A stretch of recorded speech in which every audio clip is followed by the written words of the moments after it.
Bonjour! Aujourd'hui, je vais lire le livre que Harper adore, La tempête.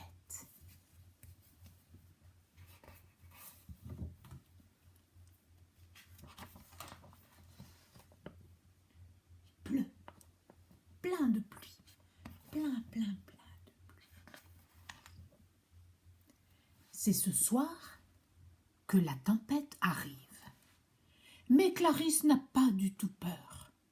Elle a hâte que ça commence. Le vent va souffler très fort, assez pour déraciner les arbres.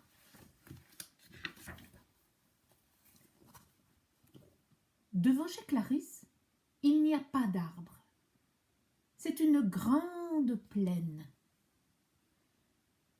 Clarisse se demande si le vent va déraciner sa maison. Mais elle ne sait pas exactement ce qu'elle préfère. Que la maison s'envole ou qu'elle reste à sa place. Papa et maman viennent embrasser Clarisse dans son lit. « N'aie pas peur, Clarisse. »« Mais je n'ai pas peur, dit Clarisse. » Il laisse la lumière du couloir allumée.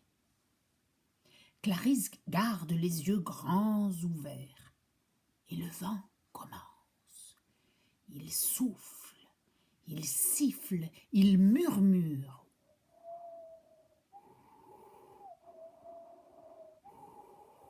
Ça, c'est le bruit du vent.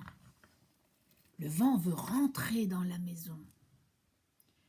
Il tourne autour de la maison, regarde.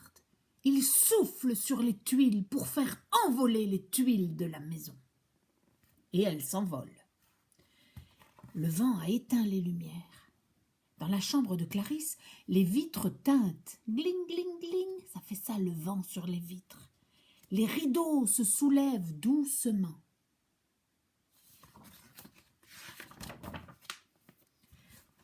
C'est nous, disent papa et maman, en arrivant avec leur manteau, avec des oreillers pleins les bras. Tu nous fais une petite place dans ton lit, Clarisse? Oui, mais attention à ma poupée, dit Clarisse. On voit papa et maman qui arrivent dans le lit. Pendant quelques instants, le vent se calme, puis il reprend son élan et fonce sur la fenêtre qui éclate en morceaux. On voit tous les morceaux de la fenêtre qui sont tombés.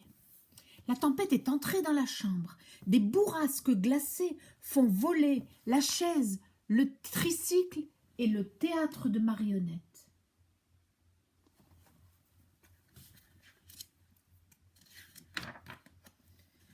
Papa et maman barricadent le lit avec des oreillers et des couvertures. Ils construisent une tente. Papa décide d'aller chercher des provisions. Il pleut et ça peut durer longtemps. Moi, j'aimerais bien boire du café au lait, dit maman. Et moi, je voudrais des petits biscuits à la cuillère, dit Clarisse. Maman et Clarisse écoutent le clapotis de l'eau le long de leur lit. Quand papa revient, il a une montagne de choses dans les bras et une lampe de poche entre les dents. Il a pensé à tout, papa. Au bocal de cornichons, au morceau de sucre, au camembert, au jeu des 7 familles, au bol de Clarisse, au collier préféré de maman, au petit poste de radio rouge de la cuisine. Et même à la cochonne en porcelaine qui était sur le bord de la cheminée. Je n'ai pas eu le courage de la laisser toute seule. Clarisse serre la petite cochonne dans ses bras. Elle la serre contre elle pour la rassurer. Elle lui dit « On va faire un grand goûter de nuit tous ensemble. » Maman a allumé la radio qui joue une belle petite musique douce. Clarisse fait fondre un petit morceau de biscuit à la cuillère dans son bol. Il a exactement le goût qu'elle voulait. Il fait bon dans son lit, si bon que ça doit rendre le vent furieux. Cette fois, il se déchaîne. Il a décidé de faire écrouler la maison. Dans un craquement gigantesque, le toit est arraché. Des torrents de pluie s'abattent, plus rien ne résiste. Les murs se lézardent et s'enfoncent. Les vagues avalent les meubles. La fenêtre coule. La chambre est engloutie. Maintenant la pluie a cessé et le vent s'est tu. Le lit de Clarisse est un bateau qui flotte au milieu de la plaine. Sur l'eau calme, tout le monde s'endort. Regardez, ça c'est le lit de Clarisse. Le matin, il n'y a plus un nuage dans le ciel. Papa a rattrapé les restes de la maison. Il les a attachés avec une corde. Clarisse a décidé d'apprendre à nager à la petite cochonne. Ensuite, elle pêchera peut-être des huîtres. Papa vérifie que les nœuds tiennent bien.